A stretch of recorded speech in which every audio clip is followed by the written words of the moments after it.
নমস্কার, আমি সুপর্ণা। আজকে আবার আরেকটা রেসিপি নিয়ে চলে এসেছি। আজকে আপনাদেরকে বানিয়ে দেখাবো তড়কা। তো সেটাকে আমি চিকেন দিয়ে বানাবো আর ওপর থেকে একটু ডিমও দেবো। তো আপনারা পুরো রেসিপিটা দেখবেন, খুব সুন্দরভাবে আমি বানাবো। আর একদম রেস্টুরেন্ট স্টাইলে বানাবো, যেমন ঢাবাতেও আপনারা হয়তো খেয়েছেন নিশ্চয়ই, সেখানকার যেমন একটা সুন্দর টেস্ট হয় তড়কার, ঠিক সেইভাবেই বানাবো। তো করতে করতে সব কিছু বলতে থাকবো আমি কিভাবে করব না করব। তো আপনারা রান্নাটা দেখবেন।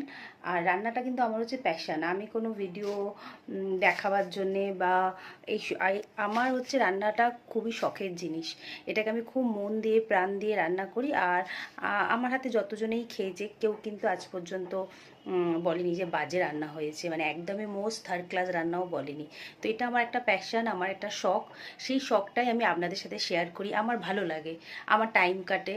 আমার মেয়ে বড় হয়ে গেছে এখন, তো আমার কাছে অগাধ সময়। তো সেই জন্যে আমি এই পেজটা, আমার এই ফেসবুক অনেক বছর ধরে আছে, কিন্তু আমি পেজটাতে কখনো কিছু ওরমভাবে ইউজ করিনি। তো সেই জন্যে আমি এখানে নানান রকম রান্না দিই, ইউটিউব চ্যানেলও খুলেছি যাতে আমার সময় কাটে। আমি যে রান্নাগুলো জানি ওগুলো আমি আপনাদের সাথে শেয়ার করি, অনেকের রান্না দেখি, সেখান থেকেও আমি শিখি।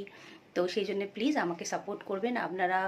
আমার ইউটিউব চ্যানেল থেকে দেখলে সেখানে শেফ সুপর্ণা কাটকিতে যাবেন, ওখানে সাবস্ক্রাইব করবেন, বেল আইকনটা টিপে রাখবেন, তাহলে প্রত্যেকটা ভিডিও নোটিফিকেশান আপনারা আগে পেয়ে যাবেন। আর ফেসবুক পেজ থেকে দেখলে আপনারা পেজটাকে ফলো করবেন, লাইক করবেন, কমেন্ট করবেন, যাতে এরকম সুন্দর সুন্দর রান্না আমি আপনাদের দেখাতে পারি। আমিও মোটিভেট হব আপনারা যদি একটু লাইক কমেন্ট করেন আর শেয়ারও করবেন।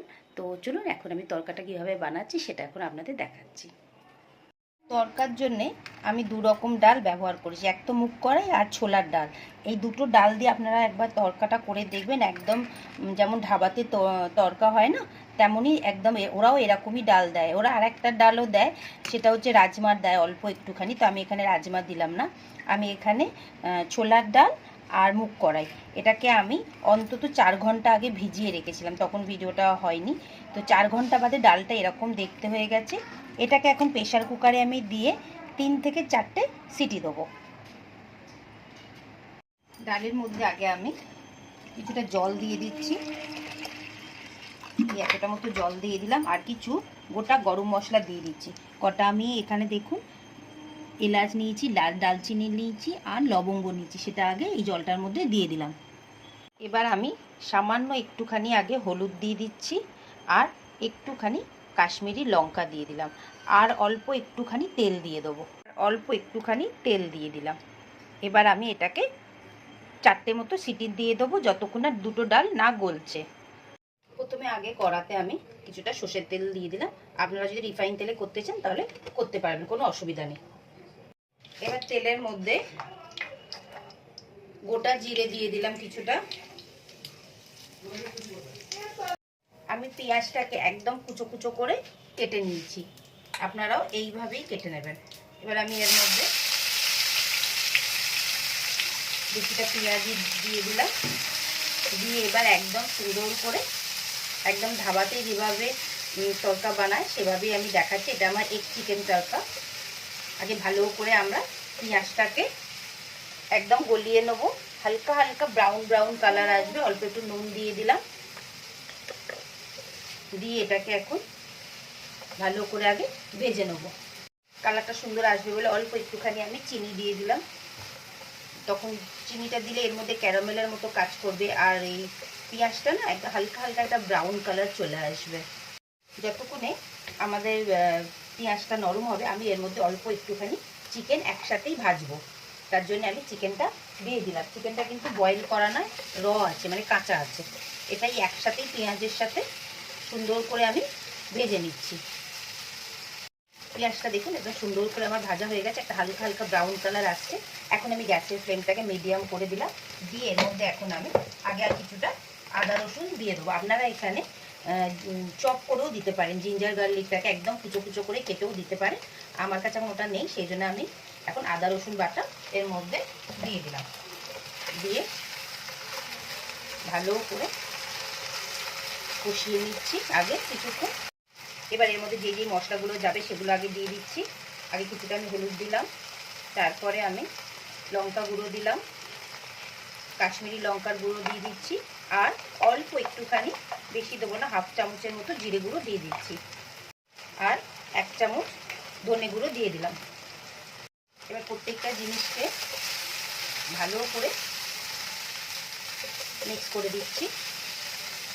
মশলাটা কষে নিয়েছি। এবার দেখুন এখানে আমি 2টো টমেটো পেস্ট করে নিয়েছি আর কিছু কাঁচা লঙ্কাও আছে, সেটাও আমি দিয়ে দিচ্ছি। এগুলো পেস্ট করে নিলে আমাদের একটু রান্নাটা ফাস্ট হয়ে যাবে, সেই জন্য আমি এগুলোকে একদম পেস্ট বানিয়ে নিয়েছি। আপনারাও পেস্ট বানিয়ে নেবেন। এবার এটাকে ভালোভাবে একটুখানি কষবো যতক্ষণ না টমেটো আর মশলার গন্ধটা না যাচ্ছে। এবার চলুন আমরা একবার মশলাটা দেখে নিই। মশলাটা থেকে পুরো একদম দেখুন তেল বেরিয়ে এসেছে। এবার আমরা এর মধ্যে ডালটা, যেটা আমরা প্রেসার কুকারে সিটি দিয়ে রেখেছি, সেটা পুরোটা এখন দিয়ে দিচ্ছি। দিয়ে ভালো করে জিনিসটাকে আগে মিশিয়ে নেব।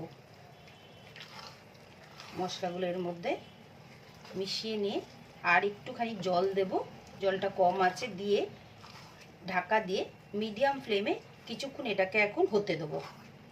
পুরো মশলাটা মানে সব তরকার মধ্যে যাবে, সেই জন্য আমি অল্প করে এখানটাতে একটুখানি জল দিচ্ছি। এর মধ্যে আমি হাফ গ্লাস মতো জল দিয়ে দিয়েছি, দিয়ে একদম ভালো করে মশলাটাকে মিশিয়ে দিচ্ছি। দিয়ে গ্যাসের ফ্লেমটাকে একদম মিডিয়াম করে একটুখানি ঢাকা দিয়ে 5 মিনিট মতো রেখে দেবো। তার জন্যে ডিমটা ভেজে নিচ্ছি। তার জন্য আমি আগে একটুখানি রিফাইন তেল দিয়ে দিচ্ছি তাওয়াতে। তেলটা গরম হয়ে গেছে। 3টে ডিমকে আমি ভালো করে ফেটিয়ে নিয়েছি, নিয়ে এটার মধ্যে দিয়ে দিলাম।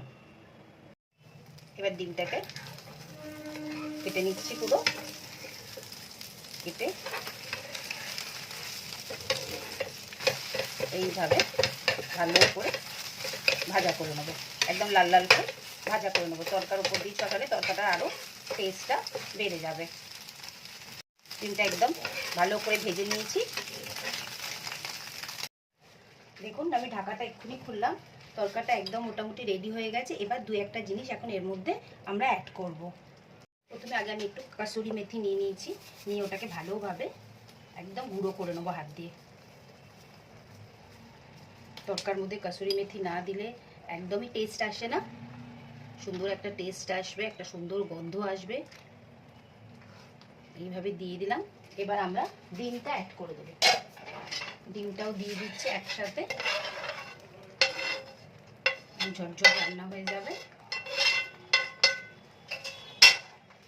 ডিমটাও অ্যাড করে দিলাম। এই স্টেজে আপনারা একটুখানি নুনটা চেক করে নেবেন, আর যদি মনে হয় ঝাল না হয়ে থাকে তাহলে একটু কাঁচা লঙ্কাও দিয়ে দিতে পারেন।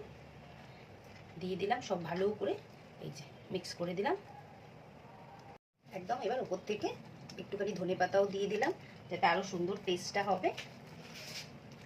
এগুলো দিলে তরকারিতে আরও সুন্দর খেতে লাগে। আপনারাও দেবেন, এইভাবে অবশ্যই বানাবেন, বানিয়ে বলবেন যে তরকারিটা টেস্টি হয়েছিল কিনা। এবার লাস্টে একদম কিছুটা বেশি করে বাটার মাঝখানটা দিয়ে দেবো, দিয়ে একটুখানি জাস্ট 10 মিনিট মতো, গ্যাসটা তো বন্ধ করে দেবো, দিয়ে এটাকে ঢাকা দিয়ে 10 মিনিট এইভাবে এখন রেখে দেবো। এবার দেখুন বাটারটা পুরো মেল্ট হয়ে গেছে, এই যে ভালো করে এবার মিশিয়ে দিলাম, দিয়ে এবার পরিবেশন করে আমি আপনাদের দেখাচ্ছি। তরকারি তো রেডি হয়ে গেল, দেখতেও খুব সুন্দর হয়েছে, টেস্টটাও খুবই ভালো হয়েছে। অবশ্যই আপনারা এটাকে বাড়িতে তৈরি করবেন, করে আমাকে বলবেন যে কেমন লাগলো তরকাটা। আর কাসুরি মেথিটা অবশ্যই দেবেন, তাতে তরকার একদম টেস্টটা আরও ভালো হয়ে যায়। আমি তো আপনাদেরকে করে দেখালাম, আপনারাও বাড়িতে কিভাবে করেন সেটাও আমার সাথে শেয়ার করতে পারেন, আমাকে জানাবেন আপনারা কিভাবে তরকাটা বাড়িতে করেন। ওর থেকে আমি একটু পেঁয়াজ দিয়ে দিচ্ছি এইভাবে, যাতে আরও টেস্টটা সুন্দর লাগবে। অল্প একটুখানি ধনেপাতা দিয়ে দিচ্ছি, আর মিডিলটাতে একটুখানি জাস্ট বাটার রেখে দিলাম। তাহলে কেমন লাগলো তরকাটা আমাকে অবশ্যই কমেন্ট করে জানাবেন। এক চিকেন তরকা তো রেডি হয়ে গেল। আপনাদের ভিডিওটা কেমন লাগলো অবশ্যই বলবেন, লাইক কমেন্ট করবেন। আমার চ্যানেলটাতে যাবেন শেফ সুপর্ণা কার্কি, সেখানে গিয়ে আপনারা আমার সব রেসিপি দেখতে পাবেন। আপনাদের রেসিপিও আমার সাথে শেয়ার করবেন, আমি সেগুলোও দেখব।